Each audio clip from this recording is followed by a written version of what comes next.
بسم اللہ الرحمن الرحیم اعوذ باللہ من الشیطان الرجیم بسم اللہ الرحمن الرحیم۔ عزیز طلباء کرام،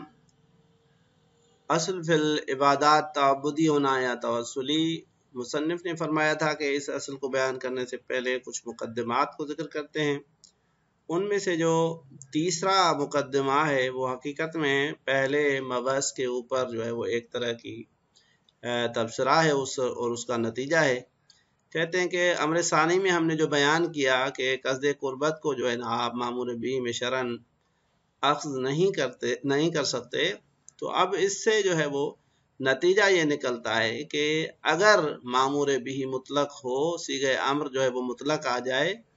تو اس صورت میں اس کے اطلاق سے جو ہے نا وہ آپ یہ ثابت نہیں کر سکتے کہ شرعن جو ہے وہ قصد امتصال جو ہے اس مامور بھی میں معتبر نہیں ہے۔ بے الفاظ دیگر اگر تعبدیت عبادت جو ہے وہ ثابت نہ ہوئی تو اس صورت میں توسلیت عبادت بھی ثابت نہیں ہوگی، کیونکہ اس کو ہم نے پہلے بیان کیا تھا کہ ان دونوں کے درمیان میں جو رابطہ ہے وہ عدم و ملکہ کا ہے، لہذا جہاں پہ ملکہ کا آنا محال ہے وہاں پہ عدم ملکہ کا آنا بھی جو ہے وہ محال ہے۔ اس کو ہم اس صورت میں ذکر کر سکتے ہیں کہ جب یہ ثابت ہوا کہ قصد امتصال کو بے عنوان قید مامور بھی، بے عنوان قید مامور بھی میں اخذ کرنا ممکن نہیں ہے، تو اس صورت میں اطلاق صیغہ سے عبادت کا توسلی ہونا بھی ثابت نہیں ہو سکتا، اور کیونکہ ان کے درمیان میں عدم و ملکہ کی نسبت ہے، لہذا جہاں پہ تقیید نہیں آ سکتی وہاں پہ اطلاق بھی استفادہ نہیں ہو سکتا، نتیجتاً اطلاق لفظی کا جو باب ہے وہ بند ہو جاتا ہے۔ یہ امر سوم کا یا مقدمہ سوم کا جو ہے وہ خلاصہ ہے۔ لہذا فرماتے ہیں ثالثتھا، یعنی وہ امور مقدماتی جو ہیں ان میں سے جو ہے وہ تیسرا کہ انہ اذا عرفت بما لا مزید علیہ، کہ جب تم نے وہ چیز جان لی کہ جس کے اوپر اب کوئی مزید بحث نہیں ہو سکتی، مزید کسی چیز کے اضافے کی ضرورت نہیں ہے، عدم امکان اخذ قصد الامتصال فی مامور بھی اصلا، کہ بھائی مامور بھی کو میں جو ہے وہ قصد امتصال کو مامور بھی میں جو اصلا اخذ نہیں کیا جا سکتا، البتہ شرعن، اب تک جو بحث تھی ہماری وہ شرعن دی، عقلاً تو اخذ کیا جا سکتا۔ فلا مجال للاستدلال باطلاقہ، لہذا اس صورت میں صیغے کے اطلاق سے استدلال کرنا جو ہے نا وہ اس کی گنجائش نہیں رہتی۔ وَلَوْ كَانَ مَسُوقًا فِي مَقَابِ الْبَيَانِ، اگرچہ اس صیغے کا آنا جو ہے وہ مقام بیان میں ہی کیوں نہ ہو۔ اعلیٰ عدم اعتباری، اطلاق کے صیغے سے آپ کس چیز کے اوپر استدلال نہیں کر سکتے؟ کہتے ہیں اس کے عدم اعتبار پہ، یعنی کہ بھئی آپ کہیں کہ قصد امتصال جو ہے وہ معتبر نہیں، عدم اخذ سے عدم امتصال جو ہے وہ قصد امتصال کے عدم اعتبار کا استدلال نہیں ہو سکتا۔ کما ہوا اوضح من ان یخفی، جیسے کہ یہ چیز مخفی بھی نہیں ہے۔ فلا یکاد یصح التمسک بہ الا فیما یمکن اعتبارہ فیہ، بس ضروری ہے کہ وہاں پہ اطلاق سے تمسک کیا جا سکتا ہے جہاں پہ اس کو بے عنوان قید اخذ کیا جا سکے۔ بے الفاظ دیگر جو قید بھی مقام بیان میں اخذ ہو سکتا ہے وہاں پہ عدم قید سے جو ہے وہ اطلاق کا استفادہ ہو سکتا ہے کہ یہ معتبر نہیں ہے۔ لہذا جہاں پہ قید اخذ نہیں ہو سکتا، جس طرح سے ہمارے معنی نفی بحث میں جو ہے نا وہ ہم قصد امتصال کو اخذ نہیں کر سکتے، لہذا وہاں پہ صیغے کے اطلاق سے اس کے عدم اعتبار کا استفادہ نہیں ہو سکتا۔ اب یہ جب بحث ہو چکی، مقدمات بیان ہو چکے، تو اب اصل کی طرف جو ہے نا مصنف اشارہ کرتے ہیں اور کہتے ہیں فَانْقَضَى بِذَلِكَ، گزشتہ مقدمات کی وجہ سے یہ چیز روشن ہوئی کہ اَنَّهُ لَا وَجْهَ لِاسْتِظْهَارِ التَّوَسُّلِيَّةِ مِنْ اطلاق الصیغہ، کہ صیغہ امر کے جو ہے نا اطلاق سے عبادت کے یا وجوب کے توسلی ہونے کو ظاہر کرنے کی کوئی وجہ نہیں ہے، بمادتیا، کہ بھئی اس کا مادہ جو ہے وہ اس چیز کی تقاضا کرتا ہے کہ عبادت جو ہے وہ توسلی ہے، کہتے ہیں یہ استظہار جو ہے وہ صحیح نہیں ہے۔ ولا لاستظہار عدم اعتبار مثل الوجہ مما هو ناشئ من قبل الامر من اطلاق المادۃ فی العبادت، اسی طرح سے وجہ یا دیگر جو چیزیں جو امر کے عبادت کے ساتھ تعلق پیدا کرنے سے ناشی ہوتی ہیں یا اس کے بعد سے ناشی ہوتی ہیں،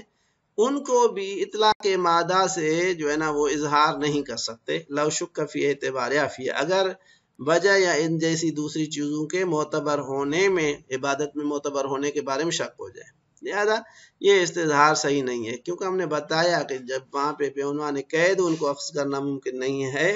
تو ان کے اطلاق سے بھی اطلاق لفظی جو ہے وہ کافی نہیں ہے۔ اب نام اذا کان العامر سے لے کر آخر تک جو ایک دوسری راہ چارہ مصنف نشان دیتے ہیں، دکھاتے ہیں کہ بھئی اگر یہ راہ جو ہو جائے تو اس کی بنیاد پہ جو ہے نا ہم نہیں کہہ سکتے کہ یہ چیز لازم ہے۔ بے الفاظ دیگر اگرچہ ہم اس طریقے سے عبادت کے توسلیت کو ثابت نہیں کر سکتے، لیکن ایک اور راہ موجود ہے کہ اس پر اگر عمل کیا جائے اور وہ ثابت ہو جائے تو ہم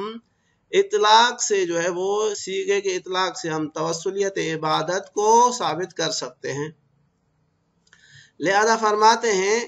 کہ وہ جو راہ ہے وہ ہے اطلاق مقام۔ ایک مرتبہ ہے کہ لفظ جو تھا وہ مطلق نہیں تھا، ایک یہ ہے کہ بھئی مقام جو ہے وہ مطلق ہے۔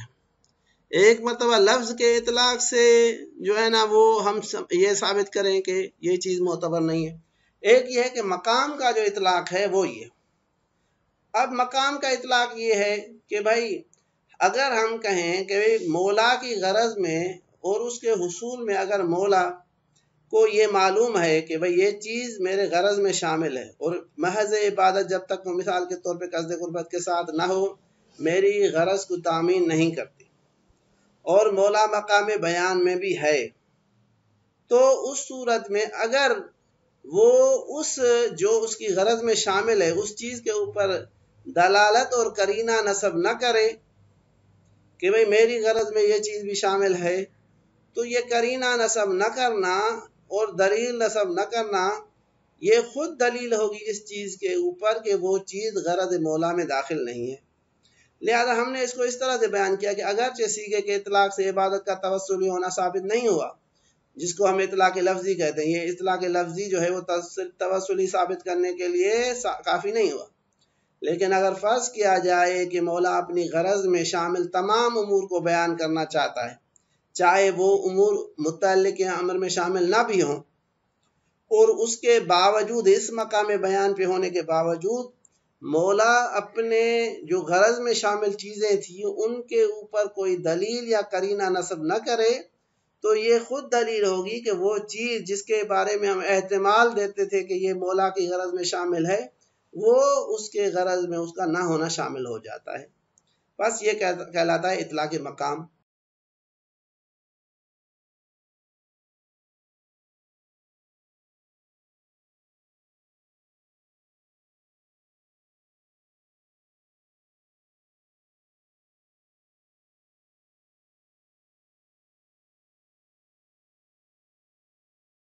بیان کر سکتے کہ بھئی کوئی اور نشانی کو قرینہ رکھتے کہ بھئی اس عبادت کو قصد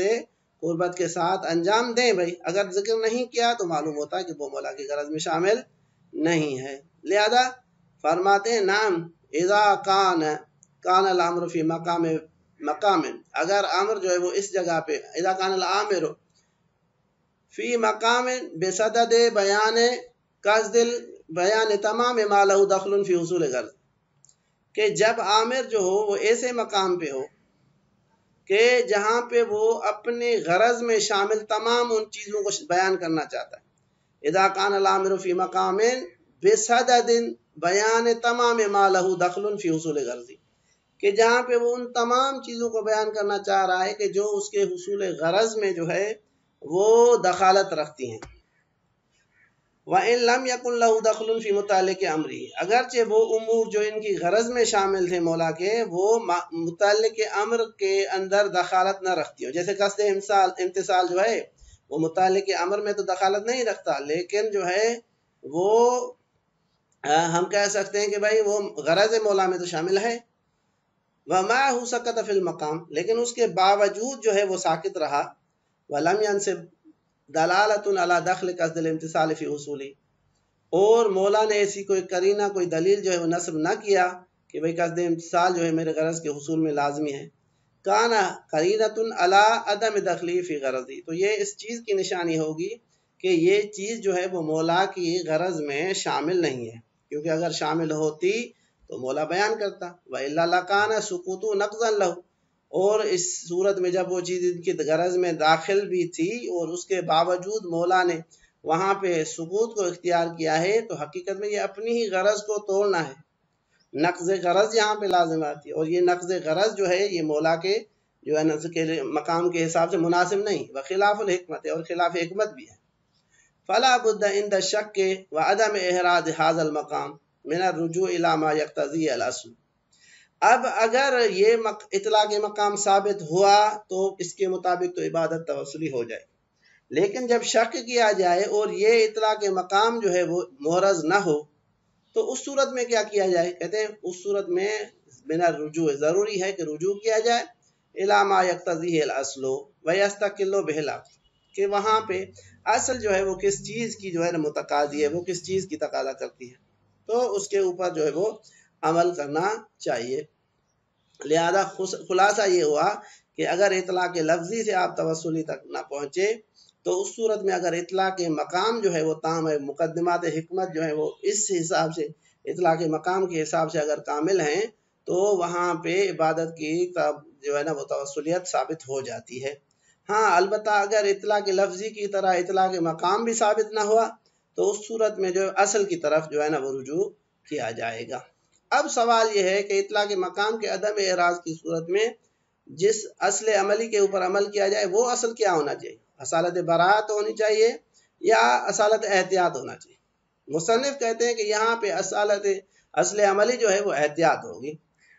اگرچہ آپ عقل اور اکثر ارتباطی میں اصالت براعت کے قائل ہوں، لیکن یہاں اس مورد میں آپ کو احتیاط کرنی پڑے گی، کیونکہ عقل کہتا ہے کہ جب تکلیف جو ہے وہ معلوم و ثبوت ہو تو اسے اس کے عہدے سے خارج ہونا بھی جو ہے نا وہ لازمی ہے۔ بے الفاظ دیگر کہتے ہیں الاشتغال الیقینی یستدعی البراءۃ الیقینیہ، کہ استدلال یقینی جو ہے وہ براءت یقینیہ چاہتا ہے۔ اب اگر انسان عمل کو ایسے انجام دے کہ جس سے براءت یقینیہ کا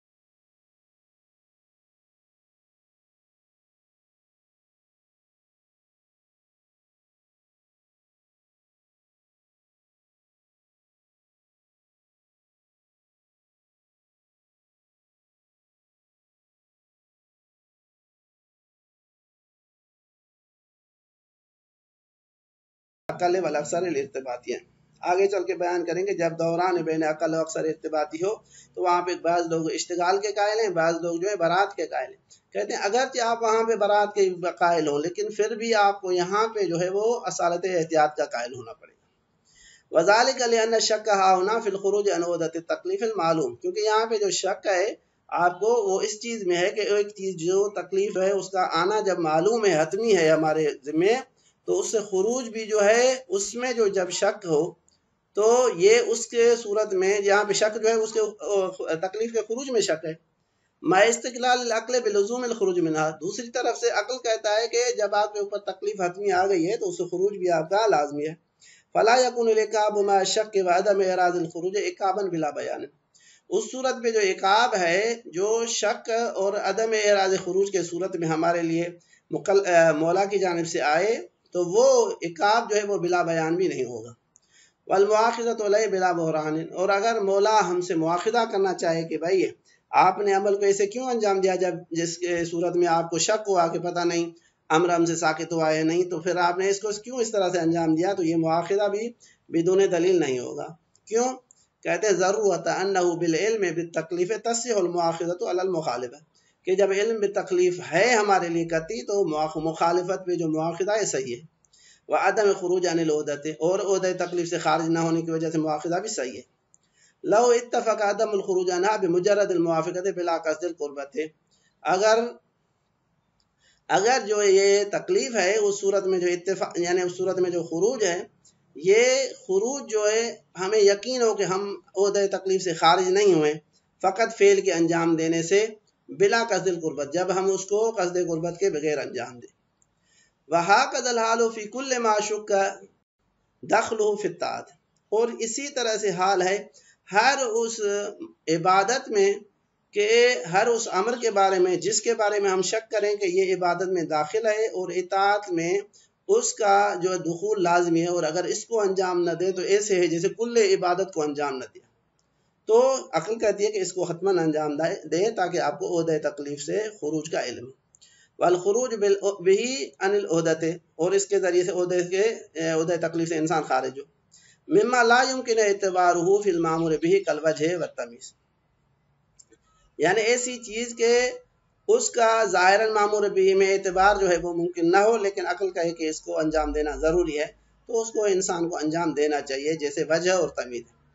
اب اس سے آگے چل کے مصنف ایک قدم جو ہے نا آگے چلتے ہیں، حتیٰ کہ کہتے ہیں کہ بھائی قصد وجہ شاید وہاں پہ برات جاری ہو،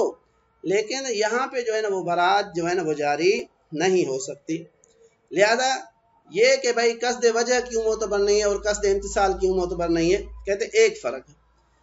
کہ ہر وہ جگہ پہ ایسا چیز جو امتثال امر میں دخالت رکھتی ہے، لیکن چیز ایسی ہو کہ عام مردم اس سے غافل رہتے ہیں، اور وہ مولا کی غرض میں اگر دخیل ہے تو مولا کو اس کو بیان کرنا جو ہے وہ لازمی ہے، اس کے اوپر قرینہ کو نصب کرنا جو ہے وہ لازم ہے، وگرنہ اخلال بالغرض لازم ہوتا ہے، اور یہاں پہ جو ہے نا وہ عدم نصب قرینہ دلیل ہوتی ہے کہ وہ چیز مولا کی غرض میں شامل نہیں ہے، اور قصد وجہ بھی انہی چیزوں میں ہے جس کے اوپر کوئی روایت، کوئی حدیث، کوئی دلیل ہمارے پاس نہیں ہے۔ لہذا فرماتے ہیں کہ قصد وجہ جو ہے وہ بھی معتبر نہیں ہے۔ ہمیں اب اس کو تفصیل سے انشاءاللہ اگلی جو ہے نا وہ بحث میں بیان کریں گے۔ صلی اللہ علیہ وآلہ